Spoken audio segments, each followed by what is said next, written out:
All right, buenvenidos. This is Farm Talk Friday, July 3rd, 2026. I'm Ken Jordan. This is my beautiful wife, Jivana. Hi, my love. Hey, Jivana. Buenvenidos. Buenvenidos. Welcome. Yeah, isn't it bienvenidos? Yeah, bienvenidos. Yeah. I don't know. I'm confused now. Anyways, happy Friday, everyone. Yeah. Friday. Duolingo has not covered that yet. That's okay. The whole welcome thing. Hi, everyone. All right, I hope people in the States are having a wonderful weekend. It's rainy season here. It's a little overcast right now, but in general, we're not getting the rain we need. We're getting occasional flash floods, but way too many super dry, hot days in between. Yeah, it's El Nino, though. It is El Nino, but it's also the shape of things to come. It's going to be hard to keep the water that rains going into our aquifers. So we need to make a few adjustments in our quebradas. And Ken's talking personally. Yeah. Here, like we're thinking ahead that we need to be more water savvy. Yeah, well, What was that saying? The guy that came, he was the expert. Mhm. Jim and Catherine brought him in. Yeah. He's awesome, and he has a great project. I can't remember any of the names right now, but it was like Right. slow spread, sink Yeah. for water is what So we should be doing all the time. We need to be sinking the water. So anyone, anywhere that's relying on rain needs to do whatever they can to slow, spread. And sink the water so it goes into your aquifer. Should we talk about that for a second? So slowing it, because if you live in a city, you might not know what we're talking about. Right. So here on both sides of us, we've got a quebrada. What do you call a quebrada in English? They're like little canyons. Yeah, just little tiny guys. Look, over time, water falls on the land and it moves, and if it continues to move in that way, it can create a gully. Yeah. So it's where the water runs when it rains. And what we don't want is the water just running super fast and down to the river and out into the ocean. We want to slow it down. We're not going to do much spreading because it's in the quebrada already. We want to slow it down and then sink it. We're going to dig some little ponds, create some little dams, slow it down along the way, and hopefully that will work. Yeah, but that's not the only application of this saying and methodology. No. Is that just in general, there's a whole bunch of ways that you could slow sink and spread, and this just happens to be what's on our mind for our property right now. Yeah. Now, in good news, it's Mamon Chinos season. It's these little crazy rambutans, right? Rambutans? Yeah, that's a word for them in some countries. I'm going to grab them. You talk about them.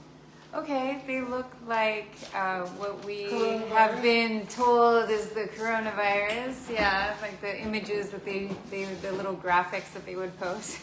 So they're like coronavirus graphic fruits. And we do grow these. We just kind of started, but we didn't grow these.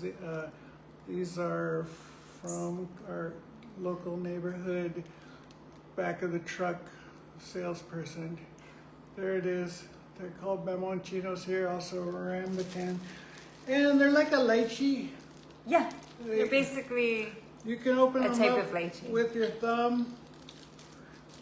They're delicious. We love them. Yeah, it's super easy to peel, and then you have this thing that kind of looks like a lychee, and they're super delicious, and there's a seed inside. Mm-hmm. So I'll be chewing, and you can be talking. Okay, so Ken said we just started, but what he meant was that we've had a tree been growing for many, many years, and it has just started to produce fruit. So often when you're planting fruit trees, if you're not getting them grafted, then it may take, like a decade even before it starts to fruit. So our particular tree that we have on the property has given us fruit maybe twice now. And I'm hoping that it will just burst with fruit soon. Here's the seed. I'm going to throw this down the side of the quebrada and say, grow, my pretty. Yeah, that's one of Ken's favorite things to do. Like I do every time. Yeah. It's kind of like a take on the witches, the Wicked Witch of the West from the original Wizard of Oz. And I think she's talking to her monkeys. Fly, my pretties! Fly, my pretties. Anyway. Yeah. I think the people that like that movie knew exactly what you were saying. What else is going on, Angel? Well, we didn't talk about the ad, so every week. Oh, we have them? No, Oh. not in a traditional sense. So usually, like, I'll take a picture, something from that week, and I'll, use an application to put our little font that's kind of like our logo for Farm Talk Friday on it, and the details. And this week I opted for a different take. So I posted different things to the different accounts that we often post on or are interrelated with Greenwave. And so on Greenwave House page, I posted Ahmed, who's my favorite little child Gazan farmer. He was just talking about like the 1,000 days of the war. On the Greenwave page, I think I posted the permaculture pinup bikini graphic that I did for International Bikini Atoll Day, which was July 1st, which I don't want to say, it doesn't celebrate the bombing of that atoll. It is a day to remember that the bikini was named after a people and where they were from, and that we should, maybe remember them on that day since they were displaced and they did it as they were told for the benefit of all mankind, whether that was true or not. Let's give them some, thank you for doing that, and sorry for any repercussions that had. And, if we get to create some cute imagery around that, and permaculture pinup is all about using our sex appeal, which has often been utilized for military propaganda. And instead of dropping seeds, instead of dropping bombs, we want to drop seeds, plant seeds. So it's sex appeal for regeneration. And there are seed bombs too. You get a bunch of mixed up seeds, you bind it up in some soil. Yeah, and then you just throw it. Seed bombs. Seed bombs, yeah. We like those kind of bombs, seed bombs. So as long as they're like native species and maybe give food to animals or humans. Like we don't necessarily want seed bombs for invasive species. Yeah, there we go. There you go. What else is happening? Oh yeah, and then so we had the Bikini Atoll thing, but I have one of my besties since I was a kid. She's in town, Laura. We've known each other since first day of freshman year at Poway High School. She is in town finally visiting us after we've been here for 10 years. It's okay, Laura. It's not the first time that I've seen her in 10 years, but it takes people a while to get down here. Well, and I don't hold it against her, I'm just teasing her. We didn't visit her in D.C. Well, I went and visited her at some point. Yeah. Maybe you did. Yeah, I did. But we went to their wedding, or a wedding. Yeah, that's true. Anyway, we'll skip that. Anywho, we are here with her, and I talked her into posing and doing like a permaculture image for us, and I posted that on one of the pages. I don't know, either the Permaculture Pinup Facebook page or the Greenwave or Greenwave House page. So I had all these different ads, basically. Search Permaculture Pinup. You will find it. Yes. And yeah, I'm excited. I'm going to do an interview with Laura because she's done some really amazing things for this world. She's sat on incredible boards. She's a very interesting, she's had an interesting journey. So I'm really excited to do that interview. And then, yeah, as far as like other things that are going to be happening, I will be teaching or hosting a retreat at Anamaya again. I'm really honored to have been invited back, and I will be hosting the first ever Mermaid Retreat at Anamaya. When is that Mermaid Retreat? It is September 19th through the 26th. Yeah, so people get in there and register. It's going to be the greatest mermaid retreat ever. Yeah, and if she doesn't go to Burning Man, I will have a superstar co-host giving one of her signature offerings. So that will be really special. If you sign up soon, by the end of July, then you get 15% off.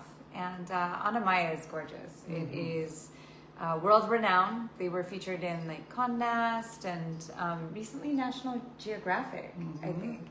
An incredible view. They finally have some drone footage on their homepage. Like before, they just had kind of static images, and you just can't capture it. It's kind of like Burning Man, actually, like where you just can't capture it unless it's aerial and from above, and then you're like, whoa, okay, I'm starting to understand. But of course, it's not the same as when you're actually there. So this will be a beginner-friendly retreat. There will be optional PADI certification training just for level 1, and all these details will come, you know, if you're interested and you want to sign up. So that's super exciting. And Anamaya was actually where I did a recent shoot. Katie Bunny and I did it of Missy Hartley, who is kind of our International Bikini Atoll Day model. So she, if you go to the permaculturepinup.org website, you'll see the interview article that I did of Missy, and it's very cute, and it shows, you know. And how can you find information about the Mermaid Retreat? Go to anamaya.com. Anamaya.com. All right. Super easy. And then as far as like farming stuff, we have lots of Freehold Apollo coming in, so I'm really excited. I think it'll need, I don't know, like another few weeks, another month before the beans start to come out. But we have it going in our main yin yang garden. And then we have this Pejibaye like forest, if you will, or orchard. And in between the Pejibaye, the peach palms, and we love their fruit. We want so badly for these guys to fruit. I've planted in between them Freehold Apollo too, because I just thought maybe they needed a nitrogen boost. Maybe they need something. They clearly need something, or we were completely lied to. Yeah. Because we were told that it was only going to be a few years before they started fruiting, and it looks like it's the right palm. It's got the right sharp, spiky things on them. No, I just mean like lied in terms of how long it would take before they fruited. Gotcha. So I'm sure they are what they are. They look like what they are. I'm not worried about that. I just think that the 2 to 3 year promise was, I don't know if they were intentionally lying to us or they just didn't know. Sometimes people say things and they don't. Maybe they meant 2 to 3 decades. Yeah, maybe that's what it was.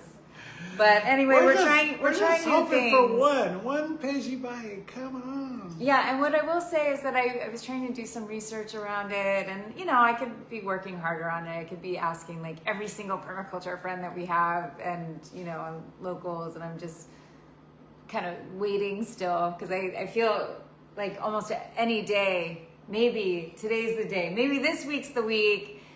And maybe I just need to start asking people more aggressively. But so I did a little bit of research, and it was saying that there's some window of time, like when they're flowering, and like they need a specific pollinator.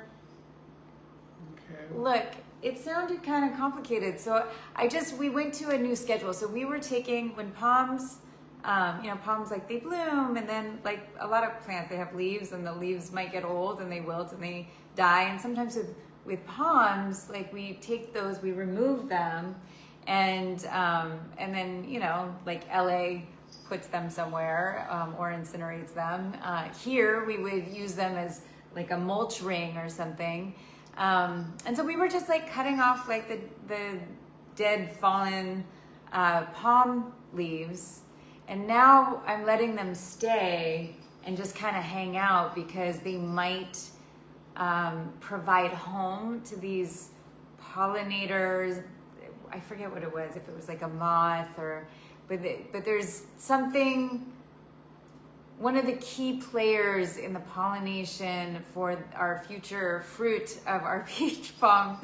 I'm just hoping that we're keeping their house there so that they can do their thing, and maybe that was the problem, but we just won't know. So a lot of this farming stuff is just trial and error and time, being patient, and you know, I think we're at this place now where we've done a lot of work over the 10 years, and so now we're kind of like set on what we're doing. It's like, okay, we're focused on perennials and our food forest, and everything's pretty dense, and so now we're just waiting. We're waiting. Just for that one. We're waiting for that one. Well, but I mean, we're still waiting on, like, our jackfruit has never produced. It hasn't produced yet. I think that'll be soon. Our lemon drop. More Mamon Chinos, even though they've kind of, there's several like fruit trees that we're waiting on. Avocados. Do not say anything negative about my avocado trees. They need all the encouragement. Yeah. Keep hope alive, Ken. Go, avocados, go. And then, go ahead. Oh, I'd just like to say, there is a new, re-release special edition colored vinyl of our second album, Tweekend. I'm talking about the Crystal Method. It's all of Tweekend? It's not just singles? I think it's all of Tweekend. It is all of Tweekend, yeah. Okay. So check it out at crystalmethod.com or Interscope. I think Interscope's selling it direct, maybe. Instagram, Crystal Method. Interscope Records. Facebook, wherever you got it. Yeah, but let's talk a little bit more about that. Like you guys have like amazing collaborators on that album. Yeah. We have Tom Morello. The best collaborator in the world, smartest guy in the world. Super activist. Love Tom Morello. Yeah. Okay, and then also Scott Weiland. Yeah. Stone Temple Pilots. Also John Bryan. And probably more. And then DJ Swamp. DJ Swamp, absolutely. I know. Who else is on Tweekend? Lots of amazing collaborators on that. Yeah. So I think that should go into the Rock and Roll Hall of Fame. There you go. and Interscope should lobby for an exhibit at the new Hard Rock. And catch Scott out on tour with either by himself or with Paul Oakenfold or with Rabbit in the Moon. Oh yeah, and Rabbit in the Moon. So, I know. Big summer tour. And then today's International Disco Day. Yes, the greatest music in the world, Disco Day. And so just a shout out to Chris Cox, because I saw your post earlier and he was, I don't know, doing something special in his studio for Disco Day, obviously playing disco. So if you are a disco fan, go to Chris Cox Official. He's a hero. How do you know Chris? I mean, I know, but I'm just trying to get Ken to talk about originally from KUNV in Las Vegas, the college radio station I used to run. Met Chris there, but Chris later, before going solo, he was a part of a super successful dance music duo called Thunder Pussy. Thunder Pussy? Yeah. Oh my gosh. And now, I don't know if I knew that. That's amazing. Yeah, that was Chris Cox. Many, many _1 dance singles and remixes. Cox and Pussy. Yeah, there you go. In his group. Thundercats. Cool. Well, thanks, my love. All right. I think that's what we have this week. Oh, wait, I have a special surprise for you. Oh, and thanks, Steve and Sam, for this. These are Swedish sponges, by the way, everyone in the world. These are super cool. If you haven't tried these things, you can buy them, I think, everywhere. They don't have to have cats on it. It's my surprise. It's mostly for you. It's turned up. It did. And that's for Scratch? That's for Scratch. All right. But anyways, these will help you save, we like to use rags in our household. We sometimes have paper towels for cat puke. But overall, we're using sponges and Swedish sponges and rags, and you can find fun designs. Look at these other ones that came in the pack that Stephen Sand got us. I just love them.